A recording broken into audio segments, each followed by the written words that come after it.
Hello and welcome to the Modern Homesteading Podcast. I'm your host, Harold Thornborough, and I'm joined today by Rick Beach from Wolf Beach Farms. And he's got a lot going on. He's got a lot going on the farm, it looks like, and a lot going on Facebook.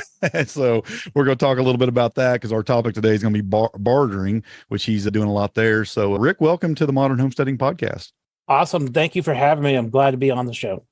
Well, like I said, I think a friend of yours recommended you come on and talk about this because it's a good topic. You know, I think bartering's really important. I think it's something that homesteaders can take advantage of. And we can talk a lot, hear a little bit about some of the advantages of it and some of the challenges of it even and whatnot. But before we get into all that, man, I'd just love to hear a little bit about you and your homesteading journey and kind of what you're doing right now. If you wouldn't mind telling us a little bit about that.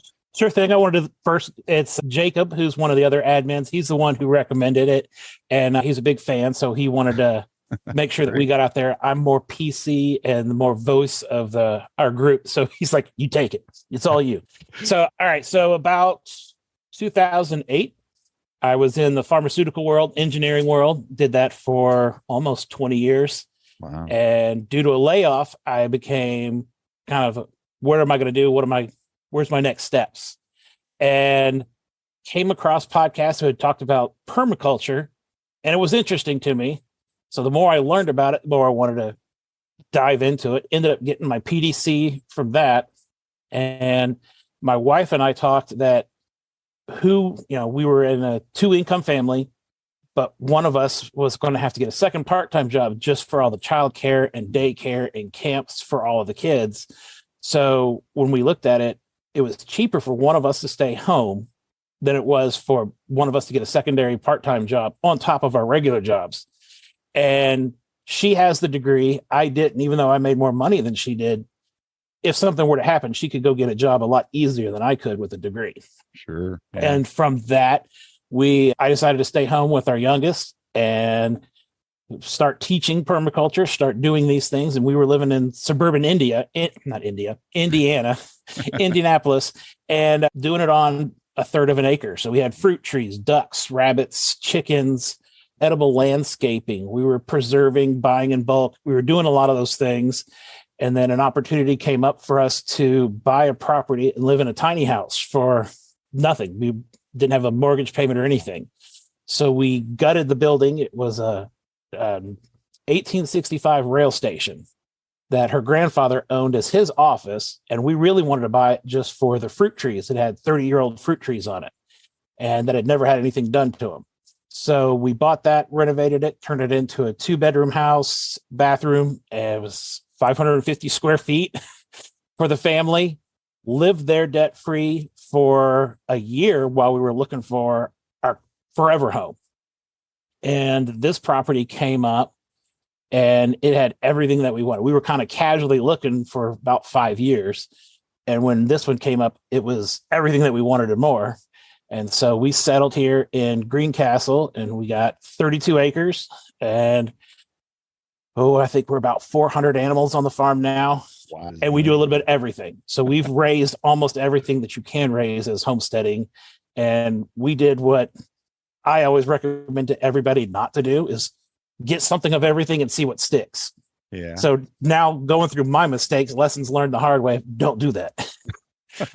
It's amazing what you can learn the hard way.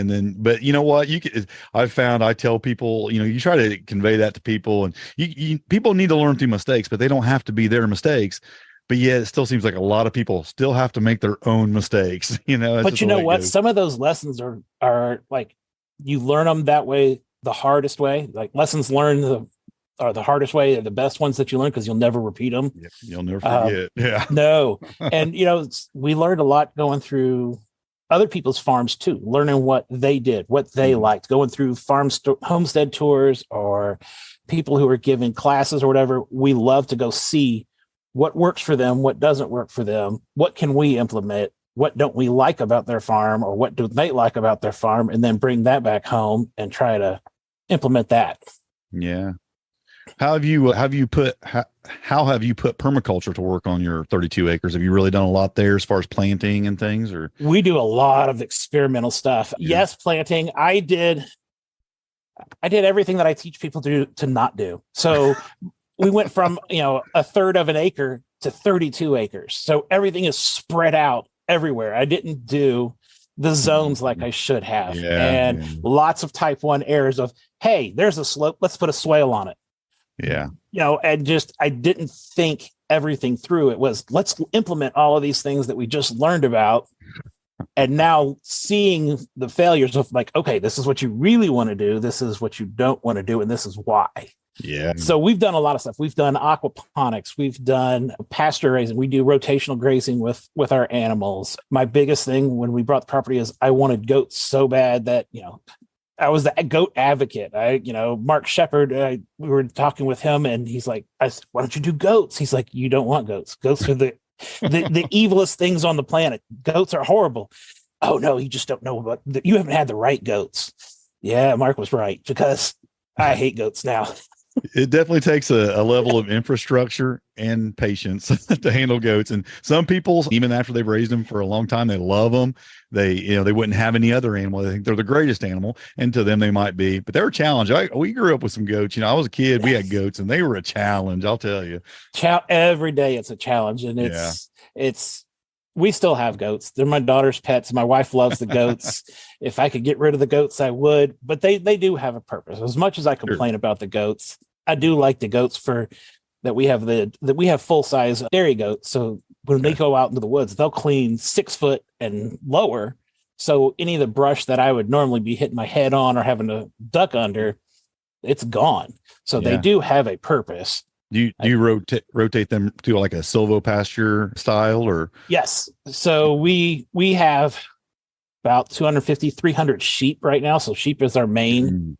But the problem with the sheep is they go 36 inches and lower. So we can only go about waist high when they go out and graze. So the goats, we won't rotate the goats with the sheep because the goats teach the sheep to jump the fences. So we've learned that the goats have to go somewhere separate so the sheep don't interact with them as much. Right. Yeah. They teach the bad behaviors. How do you make money with this farm? You're doing tours and classes, things like that, but are you selling meat? And obviously you probably are with that number of animals. We are. My wife works off farm, so that's where our main source of income, but we do classes, we do consulting. My daughter and I tap black walnut trees for syrup. We used to do maple, but we completely went away from that and went strictly black walnut. How does that work out? Is that you get quite a bit from black walnut? You get less per gallon of sap. Sure. Yeah. But it's much more flavorful. Really? Never had it. Oh, I have to get you some. It's wow. It's definitely unique, and I won't ever go back to maple. Interesting. She's the same way now. So she and I tap them. We didn't do it this last year because we just had crazy temperatures this year, and it was hard to gauge. You do black walnut at the same time you do maple. Okay. I believe there are 26 species in Indiana that you can get sap or syrup from in one way or another. Yeah. Sycamore was one that I learned it's supposed to taste like butterscotch. I haven't tried it yet. Birch bark was one. Shagbark hickory is another one you can use. Interesting. So there's quite a bit out there that you can do. So we do that. We sell plant starts. We sell produce. We sell livestock. We don't sell meat only because I didn't want to have to go through all of the regulations of individual cuts. We're currently running 8 freezers. Yeah. 8 freezers of what we have available, but that's not necessarily just for sales and stuff, or it's for us. We do raw feeding for our dogs and cats as well, so that takes some of that space up. Sure. But it's livestock training, education, those kinds of things. Awesome. Yeah, that's a good plan. I like, obviously you got a heart for that. You went through a PDC, you enjoy it. You love permaculture. Obviously it's a big part of who you are, and you want to, spread that word and help others get started in that too. So I think that's great. Oh yeah. We sell wool. I'm trying to think. It's a lot of different things. I did see that on your website. Do you do, it looked like maybe do you guys do like, I seen you had rabbits. Do you do like Angora rabbits or meat? My daughter has an Angora. Okay. So it's in her room. It's more of a pet. But for a while we were going to be specializing in fiber. There's a big Midwest fiber event. It used to be Greencastle Fiber Event. They recently changed the name. But we had alpacas, we had llama, we had cashmere goats, we had the sheep, and then the rabbit. So we did try to do silkworms too. That was interesting. How'd that work out? Tell me a little bit about that. Silkworms actually eat mulberry leaves. Yeah. So Yeah. mulberries are plentiful here. Mhm. I didn't feed them regularly enough, and temperature changes can affect them as well. So did we get some Mm. cocoons? Yeah. Was it worth it? I don't know that I would want to go through that again. Yeah. So I've But it talked was about one of that a few those. times on the podcast, just from research I've done, but I didn't know anybody. I haven't actually met anybody that has tried raising them or, growing them and see how that worked out. But yeah, It wasn't interesting. hard. Basically, like those little plastic totes organizers that Hmm. people usually use for crafts and things. Put them in there. You just go harvest mulberry leaves every day or two, Yeah. and just give them fresh mulberry. They eat through that, and as they go through it, you change out the I don't want to say bedding, but they're usually like on a plastic tray. You lift the tray up, put them in a new clean one, empty out the old one, and when they go to the cocoons, you harvest the silk. Now you can either let the moths hatch or you kill them in there, and that's usually how they do it, is Yeah. I've boiling seen some them in the videos cocoons. on it before, how they harvest it. Interesting. Yeah. We have a natural silk moth here. I didn't realize that either. I didn't know that either. You've certainly done your experimenting. You try a little bit of everything, don't you? Oh, I'm fascinated. If I find a topic that I'm Yeah. really interested in, I really dive into it. Yeah, I'm kind of the same way. I kind of dive in. I try a whole bunch of different things and see what sticks. Aquaponics is something that stuck with me. I really enjoy aquaponics, rabbits, quail. I do Caturnix quail. I really enjoy raising those. We've, tried a bunch of different things here too, as far and even with the planting of things. And I really enjoy the experimenting. And yeah, a lot of things I do for a year or two and I just get away from it. I was like, yeah, that's not for me, Exactly. But if you gave it a shot and, people will say, oh, you got to do this, you got to do that. Well, or you can't do this or you can't do that. And until you actually try it, Right. You'll never know. You Yeah. say aquaponics, we're doing a lot of our plant starts in a pool. It's an above ground pool that we put fish in. So we just put them all there and they root in it. And I was told, oh, you have to get them out. They'll start getting waterlogged. Months going on and they're still going strong. So, you don't I do. I listen to the put mine in my naysayers. ebb and flow beds and the grow medium, and it's amazing how quick things root in there. I do all my cuttings in there, and and that's mostly what I use it for. Right now, I'm growing cucumbers like crazy in there, but through the winter months, I was just doing rooting in there. That's what we're doing too. Yeah, I took all my cuttings in the fall and I just stuck them in there, and I had root balls that were like 8, 10, 12 inches in diameter off of like elderberry cuttings and mulberry cuttings and fig tree cuttings and things like that. It was amazing. It just does an amazing job. Yeah. And it's just all off of the fish waste. So it's great function stacking. Sure. Absolutely. Well, one thing you've definitely stuck with over all this time, it looks like, because I've been in one of your groups for quite a while. I think I've been in a couple of your groups for quite a while. We're Facebook groups, and I know one that I'm in is about bartering. I don't know, how many do you have? I know you're in a few, you said. So we have the statewide barter group, the Indiana. So it's Homesteaders of Indiana Bartering. Mm-hmm. And then we run that one with 5 admins. Okay. And then I run the Putnam County Barter Town, kind of a play from the Mad Max Barter Town. Yeah. Because not everybody wants to drive across the state. They want to go local, and it's hard to find just local deals. So I started to create one just for my local group. Putnam County Homesteading Group, because there wasn't one. We have the statewide homesteading group, which is awesome, and lots of discussions, but we didn't have anything to build community in my own little county. Let's see, there's the bartering groups, the Indianapolis Permaculture, which has now evolved to statewide group since the Indiana one kind of doesn't do a lot of traffic. Really? So we have Fort Wayne, there's big members in there, Indianapolis, and we just kind of take anybody from the state, even though it says Indianapolis. Why Facebook? There's a lot of platforms out there. Why do you feel so strongly about Facebook? It's just because you've been doing it for so long on Facebook and it's just where people are mostly? It's where people are. I tried doing some of the MeWe and some of the other groups. Yeah. It was just difficult. There's not enough people. There's not enough draw. They don't have the features built in. Like you have Marketplace, you have some other things. It's easier to share.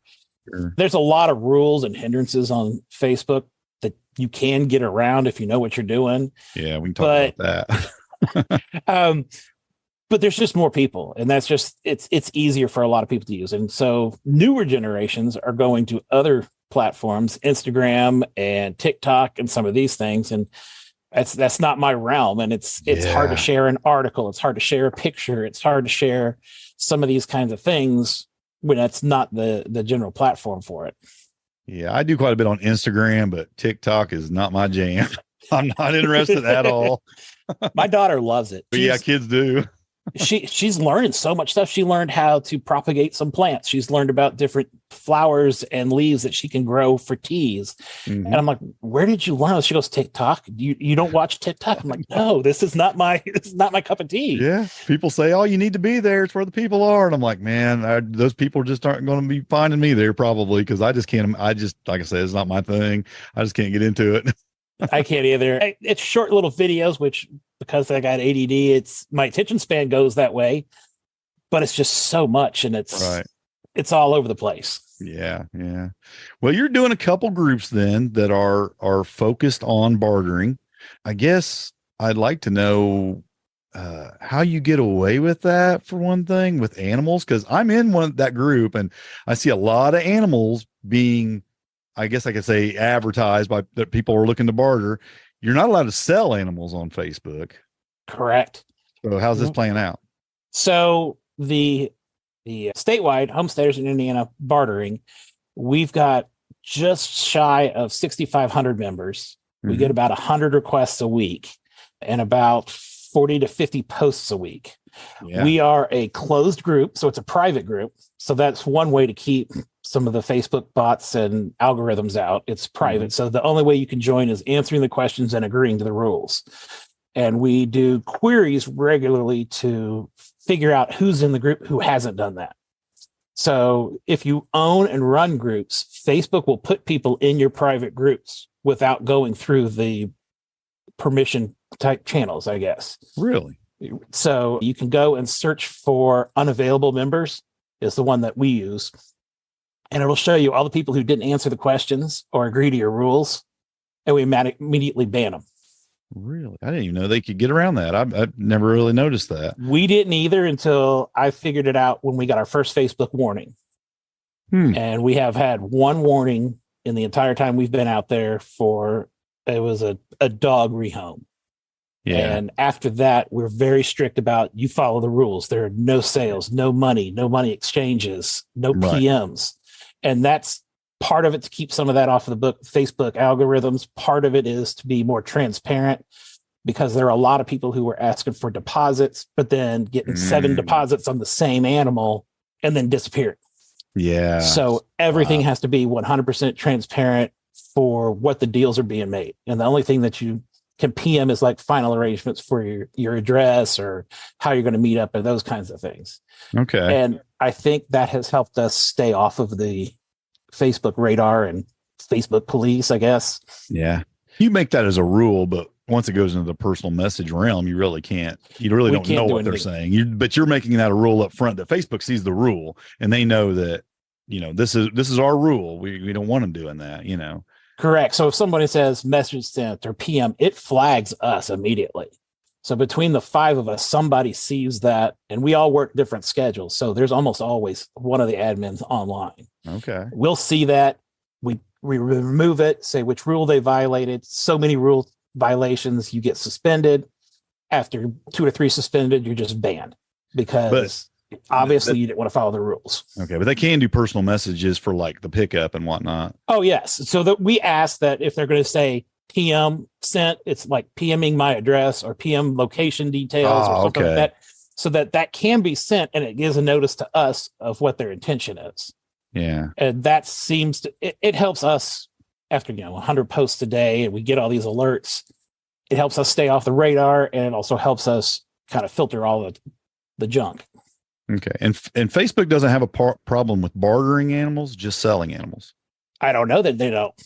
They've never said anything to us, but I think because we're keeping all of those unavailable and almost every unavailable profile has no picture and it's all random names. Okay. So when you try and click on that person and see their profile, it doesn't exist.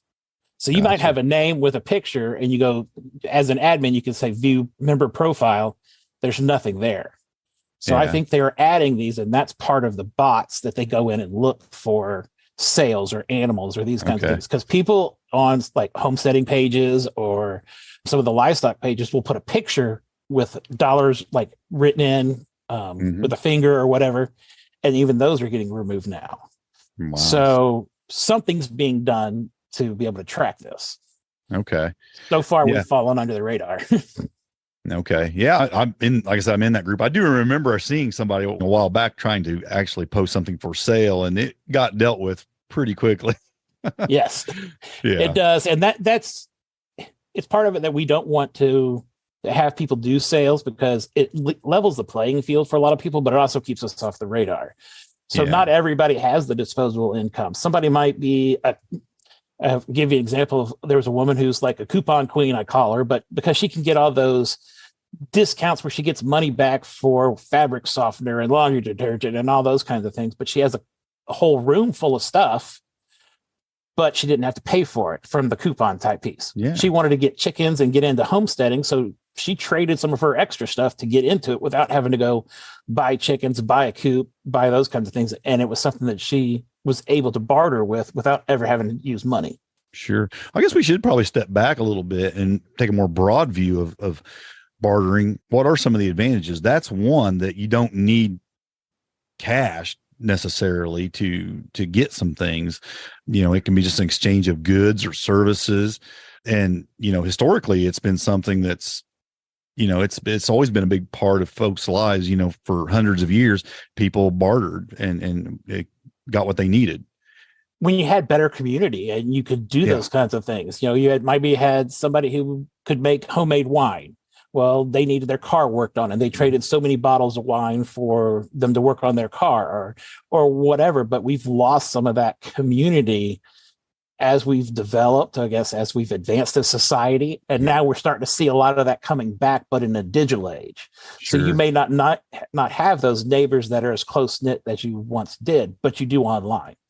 Yeah. Yeah, sure. It makes sense. It's a way to use your skills, your talents, your surplus resources, things that you're producing a lot of. And like you said, it really can help tie you with your community really well. And when you get, and it's like if somebody in your community has a skill, it doesn't take long for everybody in that area to start knowing this is the person you go to for that. And so then that person, might use your skill for something that they're not good at. And you can really build a nice community that way. You mentioned that you have one for your local county, right? A bartering group. And that's where you really probably see that take place, that in the local county type bartering system. We do. And we actually have some different feedback posts of give some street cred to people who you had good deals with or good barters with, and let others know that this is a legitimate person. They're upfront, they're honest. And some of the stories that have come out of that they realized they were like a mile away and now they've become good friends and they now hang out at each other's house, all from doing these barter deals that they never would have made the connection before. Right. And it's gotten really cool to see some of those success stories and hear some of the positives that have come out of it. What kind of barters do you typically see happening in your groups? Right now, a lot of people are doing rabbits and chickens are the real big one, mainly because those are easy to replicate, easy to reproduce. Yeah. They're portable, but it's anything. Some people have either bought or inherited a homestead and there's all of this leftover stuff they don't know what to do with. Might be old farm equipment, might be fencing, might be an old barn. And so they throw that out there instead of having to junk it or scrap it. And hey, I've got a 2-bottom horse plow. Is anybody interested? Well, those are not easy to come across unless you're in an Amish community. So somebody might be wanting that because they have a horse that's capable of using it, but can't find one to be able to use. Or barn metal. Barn metal is a big one that goes around. T-posts, fencing. Yeah. We have one woman who's a doula who offered her services as a pregnancy doula, and she didn't have any animals to get started with Homestead. She was looking for chickens and rabbits to get started. So I was curious if you were seeing some services being bartered as well. Yeah, we do. Mobile welders is another one. Okay. Guys who have welders on the back of their truck, maybe for their day job, like the come home and they can go weld somebody's fence or weld a trailer or whatever, and then in turn get freezer meat. There's a lot of freezer meat and livestock going back and forth. Let's see. Horses go really well. Really? Everybody's looking for a horse. Well, sometimes people get them and they intend to ride them. They intend to do all these things, but then life gets in the way and you don't have time. So trade a horse for a freezer full of meat. That can be a great deal that they don't have to go shopping for a year and all their protein sources. And they no longer have something that's costing them money as far as hay and upkeep and maintenance. Right. So let's see. It just is completely all over the board for different things. Kids' clothes that have outgrown, trading for different things. Usually we're seeing a lot of it of just being homesteading type things. So it's chicken waters or chicken houses or water troughs or things like this. But the more creative people are getting, the better the deals are. People keep thinking that they don't have anything to barter with. I'm like, people are going crazy over pallets. If you have a surplus of pallets, they'll barter with you for pallets. Sure. Yeah, they're useful. Buckets, barrels, things like that. Yeah. IBC totes. I could see things like that being real big on there. It is. And, it gets flooded. Who's the first one to offer? And, those kinds of things. Yeah. And livestock guardian dogs needing new homes, or they don't get along with their other dog, or these kinds of things. Yeah. So it's a wide range. Do you get people like, well, I don't have anything that you're looking for, but I have cash? Do you get people trying that? All the time, and that's one of the rules that we don't do. There are none of that, because they would say that, and then it's going back against the rules of no sales. Sure, yeah, it's kind of like trying to come in through the back door with it. Yeah, pretty much. It's, well, I don't have anything, but I do have cash or greenbacks or Benjamins or we've seen the dollar signs, all the different ways that people can put in money in there. We've seen it, and we've already got it flagged, so it'll come up one way or another. But I keep trying to tell people, can you bake? Can you make canned goods? Because people are looking for meals. There are some people who work 2 jobs, and they'd love to have 2 or 3 home cooked meals that are freezer meals or whatever. Great idea. Yeah. And, if you're making a batch of lasagna, it's just as easy to make 2 batches of lasagna. You barter one off for whatever you're looking for. Nice. So it's the possibilities are endless. And I always love to see the new ones. I was like, I didn't see that one before. Yeah. Interesting. Like I said, I see them popping up on my Facebook all the time because I've been in that group. And honestly, I've never actually traded anything yet, though. A lot of the stuff in the statewide one, a lot of times you do see something you're somewhat interested in. It's a long ways away. So it'd be neat to see more happening on county levels with this kind of thing, individuals in there starting their local ones. What's funny is this actually started because of the Brown County one. Is that right? A friend of mine runs the Brown County barter page, and when it was suggested in the homesteading discussion page, do we have a state one? I'm like, well, I know of the Brown County page, but I've never seen a statewide barter page. And so one of the other admins created it, and I kept seeing how great a deal the Brown County ones were doing, and it's a community, and everybody's trading all kinds of stuff regularly. I'm like, I want that. Why can't I have that? It's like, well, make it. You make it and it'll happen. There you go. Be the guy. And so that's what it was. And it started off as a small group, and I would love to see more of them. I think Hendricks County may have a homesteaders page now. There's a Northern Indiana and a Southern Indiana bartering groups. They're not nearly don't have as many members, and they're not as active, but there are ones, because you had people who were all in the north going, well, all we see is Southern stuff, or the Southern people are saying all we see is Northern stuff. And so they didn't want to drive the length of the state to get a deal, or trying to meet up and exchange cows or whatever somewhere in the middle. And that's not. And I love that it's not just a bartering group. It's a homesteading bartering group. So we're really, focused on, that area, that particular niche. And what I like about it too is, like, sometimes I see things pop up on there that are in my county, and it's like, oh, a homesteader close to me, I should know that person, so it could actually build community in that way. Even if you maybe wasn't interested in what they had, it might maybe put you in touch with them to some level. Sometimes we'll get in some of the comments in there, and people are like, hey, I'm in your backyard, I'm just down the road from you, or whatever. And, and they'll start that conversation. We try to stay out of the actual conversation pieces and let it go unless it's one of the rule breakers. Right. Well, is the real reason, though, you focused on bartering versus sales, is it because of Facebook rules, or does it go deeper than that? I want to say both reasons. So one, it seemed like any type of sales was automatically flagged. So how do we get around that? Well, could you say you come up with coins or some other kind of tokens or something that you could say is not money, but it really was money? And that just got too complicated into what are we going to use? Is it all going to be the same? Are they going to follow the rules of using tokens versus it's 200 tokens versus $200?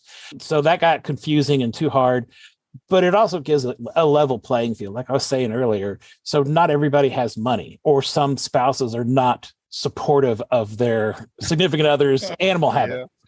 So, we have some, it's what I found. I love numbers. So I was doing the statistics of who's in the group, who are the barters, who are the more active people. We have by far more women barterers, which I wouldn't have thought. Yeah. And by far more active trades with women than men. And I would have been completely dumbfounded thinking it was the other way around. But it's because either they don't have the disposable income or their spouses won't financially help support their chicken habit, rabbit habit, goat habit, whatever their animal habit is. And this is a way that they can add to their herd or get different genetics. And that's another barter. It may not be a rabbit for a chicken. It may be, I have a buck that's not related to one that's already in my herd or my rabbitry or whatever, and I need some new genetics. So they'll just trade bucks. Yeah. And, that works out too. Sure. Yeah. What you were saying about women, that's funny because when I started this podcast, I think 8 years ago or something like that. And I started a Facebook group back then too. I started, my website.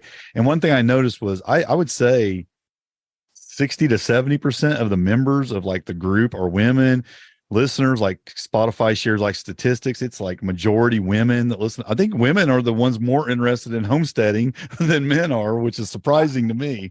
I thought it was surprising as well because I'm very much into it. And my wife was raised on a farm. I wasn't. My first farm experience is this farm that we're on now. So it was a completely new thing for me. Yeah. But I think, I don't want to say men don't see the value in it, but women being the caretaker type mentality, I'm here to provide for the family. Homesteading provides for the family, where typically men have been the mentality of I'm the protector, I'm the financial, I'm the provider, whereas they're looking at ways how to provide without doing those kinds of things. If that makes sense. A lot of women, I think, are really focused on feeding their family healthy food and and just seeing that happen too. So they're really concerned about that. And it goes both ways. There's plenty of men in there too. I don't want to narrow it down to one side or the other, but I do. You said that, and it reminded me that that it does seem to be the case across the board. Really, I didn't want to seem like sexist or anything, but that's the numbers. And when I looked at them, like that, I figured more guys would want to barter. I mean, that just seems like more, but no. And they make some great deals. They're very savvy and in tune with what somebody else is looking for. And I don't say they don't get offended if someone doesn't want their this or that. It's what's not good enough, or those kinds of things. We do have men maybe even think maybe they got to win the barter. I got to come out ahead. Where maybe some people were like, we want to have a fair trade, which I think is more right. But I think some of us might want to win that challenge. You are exactly right. When we look at the rules as well, of more men want to pay or buy their way out of the deal than come out with an even deal. And I didn't think about that. They want to be the equitable trade. They want to be even. It wants to be fair versus I want to win. I want to one up. I want to get the better of the deal. Okay, now that we've offended a few people and made some people mad, let's talk about move on. How has your experience been with these barter pages? Is it, as an admin? Just tell me a little bit about your experience as far as, is it something you're glad you did? Are you seeing benefit from it? How's it working out for you? My wife's not seeing so much benefit from it because I'm always on the page, but she does see it. She does see that we're building community. We're making trades that we wouldn't have normally. Like, we found some ducks that she wanted that we couldn't find other places. And it was for trading for things that we had that we didn't think were valuable. So it worked out in her end for that. And she sees the value of it being a networking tool to help build community, because if the economy starts going into a southern direction, barter and having those kinds of connections on the barter pages is going to be very valuable. So build it now before you need it, and then when you do need it, it's already there and you already have a good positive network. So from the back end on the admin piece, I like it. I like it. I like seeing the barter deals. I like seeing what's coming through. I like to see what people are looking for. So, from a marketing background, what are people looking for? What do they want? What is a fair trade in somebody's eyes? Mhm. I see some deals that, somebody has 3 laying hens and they want a Jersey cow in milk with A2 milk. Well, okay, that seems a little lopsided, but if you're going to throw that out there, more power to you. Maybe Yeah. you'll get a deal, but I do like the back end of it, of seeing some of these things. It is a little more work than I'm I was thinking that it was going to, with 6,500 members and so many things, but I feel that we have to stay on top of a lot of it. So to keep it running, I feel the responsibility to stay on those things so that we can keep it open, if that makes sense. Yeah, and in a moment's notice, unfortunately, Facebook could change some rules or discover it and say, "Well, we don't like this," and then we're shut down, and you got to go somewhere else. I mean, and you can prolong that and make it not happen as quickly, probably just by enforcing the rules you have set in place. But still, they still could find a fence to it. And do you have a backup plan for that if it ever happens, or just shut? We down? Haven't even thought of that. Yeah, I just wondered. Facebook's traditionally been pretty fickle, so I didn't know if that was a thing you thought about or not.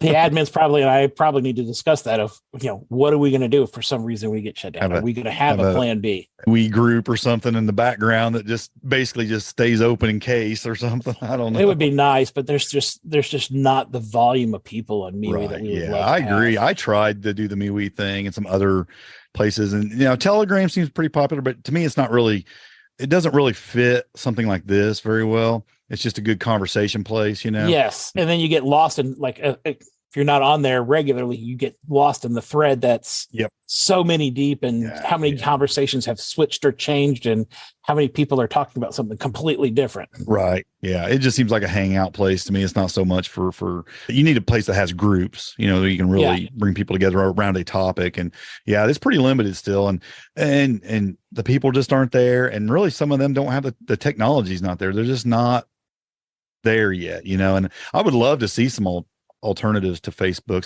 some really well, built ones that people are actually going to, but and I thought for a while, MeWe might be that, but it turned out not to be. Yeah. They kept promising and then nothing, it's not evolved. It's not developed. It's still stagnant where it was 5-6 years ago. There's a lot of people on there that are pretty active on there, and that's great.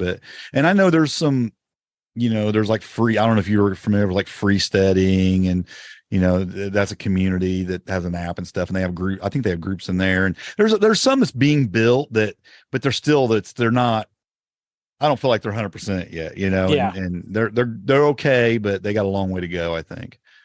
Yeah, I agree. And it is what it is. So you use the tools that you have, and until something else comes along. Yeah. And I got to admit, I spend a lot of time on Facebook when I am on social media. It's where I'm at too, because that's where everybody else is at. And you just want to be where the people are and do your thing. So exactly. I absolutely get it. I guess I'd like to talk about maybe what are some common arguments against bartering. Like what are some people would just object to bartering as the way to go. What can you think of anything that you would say this is a common objection to it? In the beginning, we had some people who were the naysayers that said, "Oh, the IRS is going to track all of this, and all of your barters are supposed to be reportable," which technically they are, because you're supposed to put a value on the item you're trading, and they're supposed to put a value, and you're supposed to report that, but nobody really does that I know of. So, well, and I think if it's considered even for even, then you would think, but they want to report that. It actually, I do my own taxes, and it comes up on there as I use one of the self programs, and it asks, did you barter or trade for anything of equal value? What were the values? Well, there's no record of it, so I don't have anything. Well, I also, like I said, there would be no gain or loss if you felt like it was an even trade. Really, even if you put it down, it just wouldn't matter either one way or the other. If it was an even trade, I think as well. If both people had the same value on it, I also see that there's this just thought that there is a lack of people considering. What's the word I'm really looking for? There's a term for it, and it's about the equity, a double coincidence of once. Like you just happen to be needing the thing that I have and I just happen to be needing anything that you have. And it's like this double coincidence, and people think that's a rarity. Oh, no. But it's not. Yeah. It's not. And sometimes it's people, a lot of this, and I'm guilty of it, of put things up that you have, but you don't know what you want. And, throw some offers. Oh, I didn't know I wanted that. I want that now that you mention it. And so it's not always you have an idea of what you want and what you need, or what you have and what you want.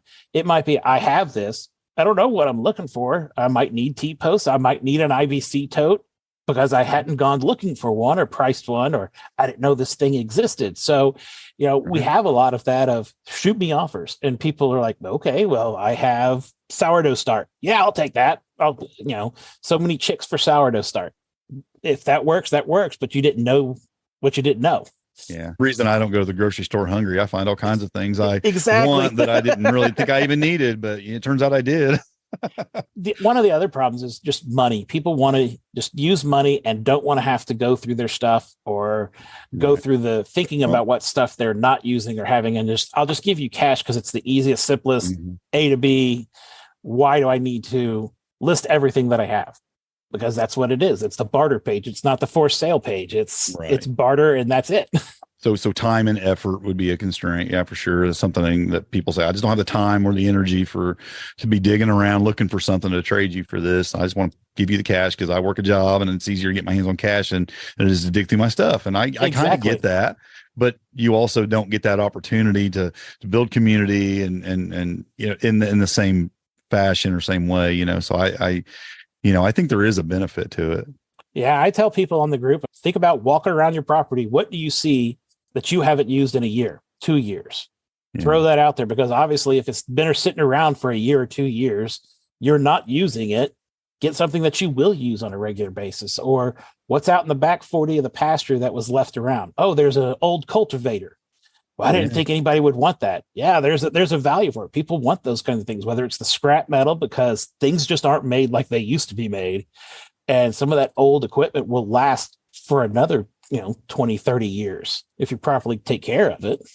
Yeah. And also, if you didn't have the time, say maybe you don't have the time to get out there and maybe dig around. Like I was thinking just the other day, like in the fall, you could say I have like 40 elderberry bushes on my property, and I could like, come cut a few and bring something to, what do you got to barter if you want to come cut your own? Just cut a few cuttings and take them with you, or dig up some comfrey root or something. You wouldn't even have to do the labor. You could just say, you do it, and what do you got to trade for that? That's what we're doing with the pawpaws. Yeah. We have, I think, 2 acres worth of pawpaw trees.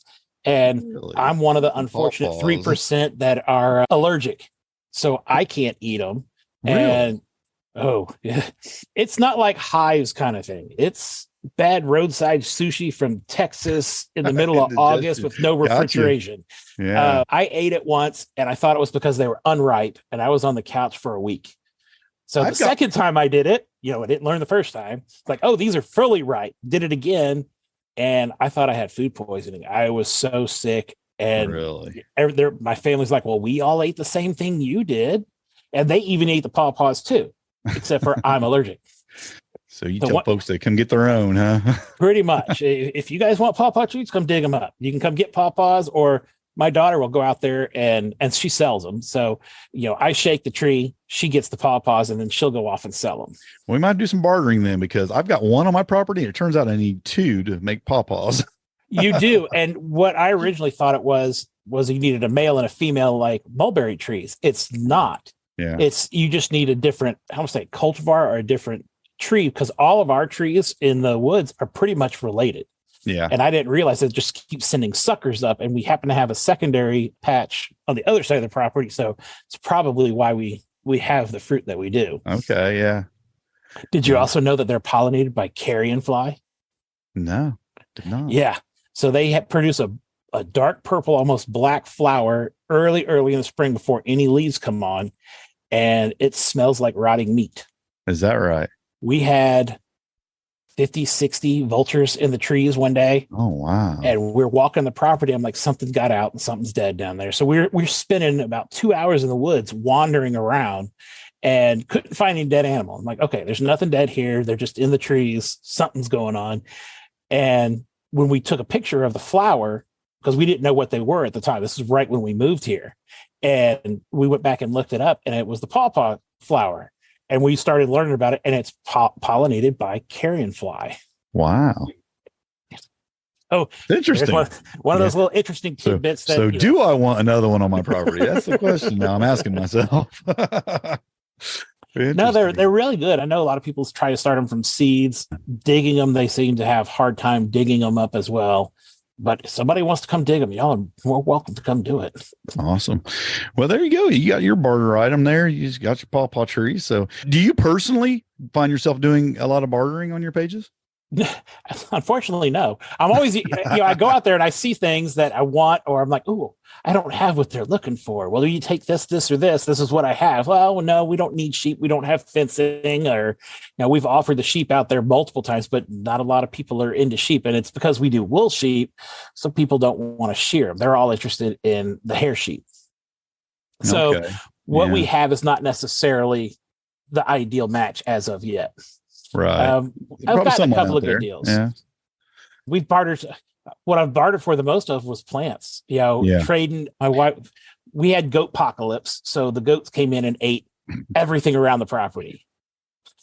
And so after that, we had no landscaping, no vegetable tree or fruit trees. They ate everything one season.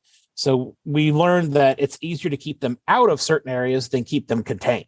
Yeah. So we started putting fencing around all of our landscaping just to keep the goats out. But, we started trading for pretty flowers so that we could start getting things back, and, lilies and irises and things like this. And that's been one of the more successful barters that we've had. Comfrey is another one. Elderberries. We're starting to get things. Easy things. We're starting to do tree hay. And so that's starting to take off. Oh, man, we probably ought to do a whole nother podcast on tree hay. That's been a big interest of mine for a while, and I've played around with it somewhat. But yeah, we've talked a little bit about that, on the podcast here and there. And yeah, that's an interesting concept. It's something that just kind of went away for a long time. And in Europe, they it was a big thing there. And coppicing and pollarding is a big one out there, and I'd love to start doing that more here. And we're looking at doing a Osage orange hedgerow, because I really like the look of that from, watching like Clarkson Farms and seeing how they have the hedgerows. I would love to have that being the sheep and everything. And so we started propagating Osage orange just to be able to do that. And would it be used for firewood, or what's the plan with the trees? So the Osage, if you coppice it right and start laying it like a hedgerow, it's got the thorns, and the animals will eat all the vegetation on their side, but it'll also keep them in from being able to. So we won't necessarily have to use metal fencing. We can grow our own fencing. Okay. And, it's a lot better for the environment regenerative purposes, that having trees, and it's in a shelter for other creatures, birds and pollinators and things. They can get in there and make nests and whatnot, versus having high tensile wire or woven wire across the field, and that's all you see. There's no vegetation on either side of that fence. Sure. But having a 4-foot hedgerow, there's lots of things that can live in there. Yeah. And it soaks up, it's more oxygen, it's more carbon putting in the ground, it's more carbon that's out there. And then any of that stuff that you cut off the top. So if you're cutting your hedgerows or coppicing, we'll take all of the woody pieces, and we're making biochar. Yeah. I was going to say, I know it has one of the higher BTUs of any woods, and it makes a great firewood, even just that. So I guess, it makes a great biochar too then, huh? Yeah. Biochar, it's a dye. You can use it to dye wool or dye the wood chips. So whenever we cut up logs and things, my wife collects all the wood chips, and you can use it to dye fabrics or dye whatever. There's lots of all these trees that we have that I love here. All of like the NRCS and some of the forest people, those are junk trees. You know what those are horrible trees. No, those are the greatest trees ever. Black walnut, mulberry, let's see, black walnut, all these ones that nobody likes to have. I find some of the best trees on our property. I seen like just a couple of years ago, Indiana made it. I think white mulberry made the list of a tree as a invasive species that you're not allowed to plant anymore, which blew my mind. I seen that on a list a couple of years ago that it got on that list, and I was like, that is crazy. One of the most useful trees there is, No kid. So now is the white mulberry different than like the wild ones, the black mulberries that come around? Yeah, it's different. It's different. It's not even a native mulberry. We have a red mulberry is our native one. Yeah, but yeah. I said, but you don't eat the red ones. Yeah. The mulberries, you Yeah, mean? you got to wait till they're black. Yeah. But it's the variety, the red mulberry tree is Okay. what it's called. And in white mulberry, you experienced with the silkworms. That's actually the primary food of silkworms is the white mulberry. Okay. I guess from what I've studied and read on. And I mean, I guess you probably should know more about that than me, but that might be a majority of what you have because it's the invasive species. It's the one that spreads. They said regular old wild mulberry. That They can eat one. Work. I think they can eat the one, but I think the white mulberry is higher in certain things, maybe protein or whatnot. Yeah. Now I do like the mulberries are high BTUs as well. Mm-hmm. You can eat the fruit, make wine, jams, jellies out of the fruit. Yep. One full-size mulberry tree will support a sow and piglets for 2 months while they're fruiting. They're that high in calories and protein. Yeah. Pigs will eat the leaves as well. So do goats, rabbits, sheep. Love them. Yes. Goats, sheep, cows, our horses, the alpaca, everything eats mulberry. So it's one of those. Alpaca too, huh? Yeah. You got a little bit of everything. We do. Glenda thinks she's a sheep though. So she runs with the sheep and hangs out with the sheep, sleeps with the sheep. Whenever they go out, she's right there with them. And so when all the sheep get shorn, she gets shorn. Yeah. Okay. Well, they sound like they raise well together then. They seem to be. We had a whole bunch of them. They came as a rescues. It's part of the reason why I'm no longer allowed to make any animal authorized adding to the property. The limits you on the bartering. Oh yeah, the 2017 goat and alpaca incident. I'm always reminded of why I can't get animals in. Oh, wow, that's great. Well, you have a ton going on, man. So you're doing. So I guess we go back to your homestead a little bit now. You have a large vegetable garden too. I'm assuming like an annual vegetable garden. We have a regular vegetable garden. We grow in a high tunnel with aquaponics as a heat source or a heat sink over the winter. So we grow year round. We just put in high tunnel 2, but with this last windstorm, it took it out. High tunnel 3 got turned into Tajma coop. So it's another chicken coop that we have. We had overrun of chickens. So we threw them in a high tunnel and they did really well in there. But we're going back to the permaculture piece, I wanted to have more of an edible landscaping. So we have, now that we've been able to keep goats out of certain areas long enough, we're removing all of the grass and starting to plant things that will self-seed and replicate without us having to do it. So kales and lettuces, celery, anything that will produce seeds, sow it itself, and then we can just go harvest whenever we want. That's great. Yeah. And are you doing it in a guild style, or you're just kind of just broadcasting it throughout the fields, or somewhat guild, somewhat just where do we have space? What would go where? Yeah. I'm not always the one who makes the decision on where things go, and my wife will put things randomly. So that might be a path that we used to use to get the lawn tractor up to haul mulch. Well, now there's 4 bushes in the way, and I didn't think that's where we went with the tractor. Oh, there's a path there. It happens. It was a blank space. It makes it easy to get to the tree to harvest things. There you go.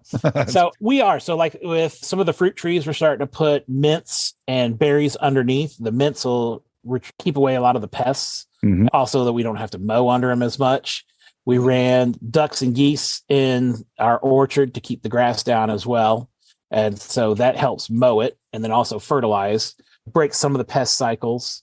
I didn't realize this, but ducks and geese absolutely love peaches. Is that right? I've never thought it. So we have a duck house. Every morning when we let the ducks and geese out, when the peach season comes, they make a beeline for every one of the peach trees and anything that fell over the night. Okay. And they will eat everything down. So we had 50, 60, what do you call them?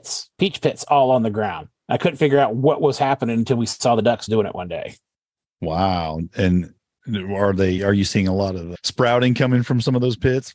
No, my daughter, she went and collected them and planted them all. Oh, so she's trying to propagate those to putting them where they grow go and sell. She saw what prices of peach trees go for in the store. She's like, $50 a peach tree. Wow. So she starts growing her own. So that's her whole goal, is to start what can she do for minimal input and a bigger return on investment. So like 10 years from now, you guys might be a full-fledged peach farm. Yeah. Maybe. She does succulents, she does peach trees, she does apple trees, whatever she can get to grow, she tries. Sounds like she's loving the lifestyle. Oh, she wouldn't have it any other way. She homeschooled, so she loves it, and she gets to be home with her animals. So if one day school's just really rubbing her the wrong way. She goes out, hangs out in the barn, or go rides her horse. And, you know, we threaten her with going to public school if she's not doing chores or whatever. Yeah. Well, no part of that, huh? No, sitting in a chair for 8 hours, she couldn't fathom it. Oh, it's a horrible thing. I know that. Yeah. She's raised 3 bottle babies in her room this year, sheep. She's raised goats from the day they were born because mom rejected them. So she takes over. She's our little go-to because of her size, and I guess her nature, the animals don't run from her like they would run from me. When I'm trying to get somebody in for meds or, to go up at night, they run from me. To her, they just walk right with her, and she kind of coaxes them in wherever they need to go. Yeah. And the animal whisperer. That's great. That's great. Well, I guess I don't want to close this up until I talk to you a little bit about your aquaponics, because I love aquaponics. I've been doing it for a while now. You said you were doing some in a pool. Is that all of your aquaponics, or do you have some? Oh, no. So we started aquaponics in Indianapolis. I started with indoors, actually, 55-gallon drum with constant flow, and I rose tilapia in our kitchen. Is that right? Wow. We had herb garden in there, so you could go pick fresh herbs as they're growing right there in the kitchen and use them. That was the fish with it, huh? 14 years ago when we started. Wow. And then I bought a Harbor Freight greenhouse and put some 55-gallon drums in it, but it wasn't big enough. So I dug the entire floor out and put a pond liner in it with a bridge. Yeah. And grew bluegill and catfish in there. And then again, constant flow. So I had pipes running all around the outside perimeter, and then just cups in all of the PVC pipes. Okay. So this year, let's see, we do aquaponics in the high tunnel, which we have 1,000 gallons worth of IBC totes that are in there that have fish. And then we have floating rafts that we're growing on the top, as opposed to the flow through. Out of all my years with doing the either bell siphon or constant flow or, some of those different things, I always end up with a leak and end up losing fish, or the plants dry out because the water gets too low, or there's always something. So I found the rafts have worked much better. Yeah. And they're always got their feet wet, and they seem to be doing pretty well. Now we do oxygenate all of those tanks, so there is constant air coming into them. Mm-hmm. So that might be a difference of why we're not getting waterlogged. Yeah. I've changed my designs a few times over the years. I've done some indoor too, but I did with a fish. I was actually using fish tank and, a shelf system, and had it all set up like that indoors. But then, and when I set up in the greenhouse, I did what you said. I just dug out the floor. I dug a pond in the floor. Now I do ebb and flow, but I don't do it, but I do it with the timers. And I pump up, and then it drains back through the pump, comes back down that way. And that works really, really well. Of course, it's got overflow pipes and whatnot. And then, like I said, just kicks off and on. I think I run it for 4 minutes in all the beds every hour. So it's pretty, it's always on, or it's always getting wet. Yeah, it's getting a nice flow. I got cucumbers in it right now that are looking awesome. But then I ran, because I put in a solids filter I made a solids filter out of a 5-gallon bucket. And then I ran off of that some PVC pipe over to an area I made with wicking beds. And then I got wicking beds in there, and I'm growing like water chestnuts and things like that, and then some other stuff too. And that's pretty cool. That's working out pretty neat. And then it feeds right back into the fish tank. So it's all working out pretty good. So yeah, we do have a pool now. So we took an above ground pool, and I got it at, I think it was a Habitat for Humanity or maybe an auction. It was a brand new pool in the box. We already had one. So I threw it out there and figured we would grow catfish and bluegill, and it's just kind of evolved to the floating raft system again. We pull water out of there to water the high tunnel. But then we have another one it's not aquaponics, it's more duckponics. We have a duck pond and like a creek bed that's constantly flows. So the duck have a pool in the middle that they can't get into the rest of it, and then a big pool at the bottom of it, or pond, and it constantly flows. But in between the top of it, which is the waterfall, and the bottom of it, we have a lot of flat space, and that's where we were doing a lot of our tree starts, our plant starts and things. So all of that duck waste was constantly flowing over there, and we got some massive tomatoes out of there one year. Oh yeah, it's super nutrient rich water. Ducks are dirty. Yeah, I've never raised them, but I've seen the evidence of it. And they are, they can foul up some water real quick, and because it was constantly flowing, those plants ate it up. water hyacinth. We grow a lot of water hyacinth, and that purifies the water, but then it's higher in protein than soy. So that's what we feed to chickens, ducks, and pigs. Okay. And we try to keep the soy out of the pigs, but with between that, azolla, and duckweed, that's quite a bit of food just from cleaning the water. So it's you still doing tilapia, are you? No, because of the temperature, we don't have a regular temperature enough. And the season, if you were to put them in here, once the water gets warm enough, it's not a long enough season before it gets cold for them to actually reach a decent eating size. So either we have to heat it or do it inside, and we just don't have the room inside. Yeah, it just made me think when you was talking about all that stuff that you could feed the fish, but then when you're doing other things, you have to find another food source. When you don't have tilapia, that's to me the biggest bonus with tilapia is that you can feed them all the vegetation. Oh yeah, and if you got a heated area, a barn or a carport or whatever, that they're great and they grow like 9 months. Harvest weight. So that's awesome. We just had just a little bit longer of a season, we could probably get away with it here. Yeah, we always wish for what we don't have, but then those folks probably wish they could have some things we have too. So. Oh yeah, we have nice. I used to curse having frozen ground here, and then talking to people who are in Florida, they don't have a freezing, so they don't get apples, they don't get pears, but they have mosquitoes year round. So we're fortunate enough that we at least get a break. They're dealing with that sandy soil and and having to just put so much more organic matter on it to get things to grow good. Yeah, we all have our struggles and we all have our bonuses, so we just kind of take what we got and work with it and be appreciative, I guess, of what we have, because we have some pretty good stuff here in Indiana. There's places I might pick to live differently, but I married a woman who's an Indiana gal, so we're staying forever. But we have a great soil here. That's for sure. We have some great soil here. We do. And I didn't realize this until we bought the property your property value is based on your ability to grow corn. I didn't realize this. And that's how they do land values. And, like Montgomery County, it has dark black soil. It's one of the highest valued properties out there. Yeah. When you're talking raw land, not like, raw land. Right. So, it is a great place to grow here. It is. We have a lot of blessings here.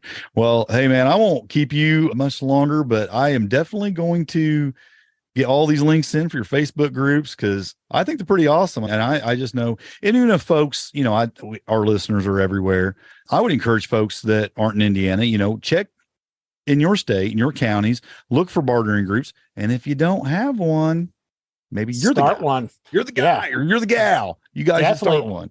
Yeah. We do get people from, Michigan border, Ohio border, Kentucky border, Illinois border that are coming over, and they'll meet or come close to the state. Sure. But if you don't have one, start one. And, definitely when you start managing it, look for those unapproved people in your groups. Because you think it's just private groups, or you think I run a closed group. It's not a private group. And I've never really picked up on that. I can look at it my phone easier to find them than I can on the computer, which is usually the other way around. Because we have a couple of questions I make people answer before they can come in too, but I guess people are sneaking in without that, huh? You won't ever know. They put them in behind the door, so they never get an approval piece. They never agree to the rules. So when you run that, who hasn't agreed to the rules, those people stand out. And when you try and click on their profiles, they're just non-existent. So if you're going to create a group that's kind of on the edge of the Facebook rules, and it's going to be in Facebook, look for some of those kinds of things, and hopefully that keeps you off the radar. Yeah.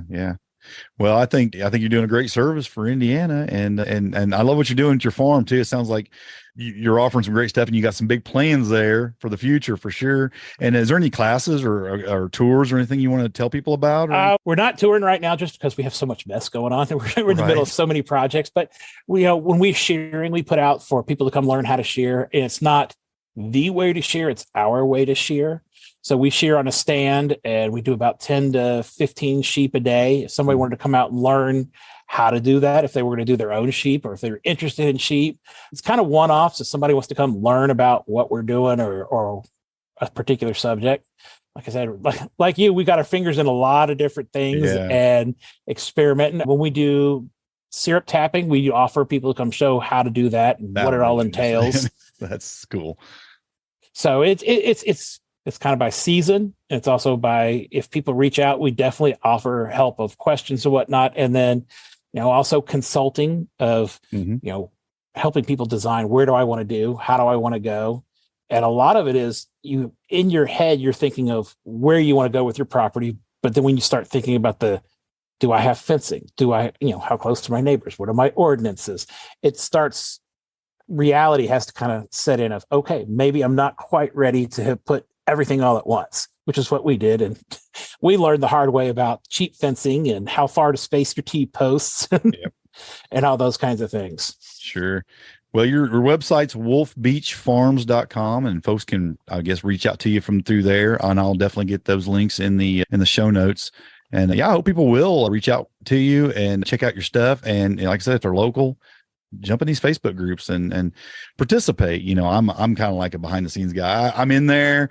I got to honestly say, I've never done a trade in there yet, but I'm always looking. I'm always, looking for that. There's gonna be one thing that's gonna catch my eye one day and go, I've been looking for that. But even looking, you're looking at what people find valuable, what's out there, what's the market. And so by being there, you're learning, if nothing else, and you're waiting for that good opportunity. Yeah. And I think bartering is something I've always wanted to get better at, because I do think it's important. And I think it's I think it's a skill. I honestly think it's a skill, and I think it's a community builder. So I think it's important. I think it's something I'd love to have in-person bartering, but that's hard to get everybody together and do that. And if you're doing livestock, hauling livestock everywhere to be able to do in-person barters. But you know what? Never say never. There might be an opportunity for that somewhere sometime. That's right. That's right. Well, I'll get the links in, and I sure appreciate you coming on, talking to us about your homestead, your journey, and all the things you got going on. Well, I'm glad you had me out. Help some people out there. Looking around, I finally see I think I need a change. The rat race, I wanna flee. My world, I'll rearrange. I'm getting back to the roots of how it's meant to be. Growing gardens, picking fruit, racing livestock, living free. It's a modern homestead. Build a modern homestead.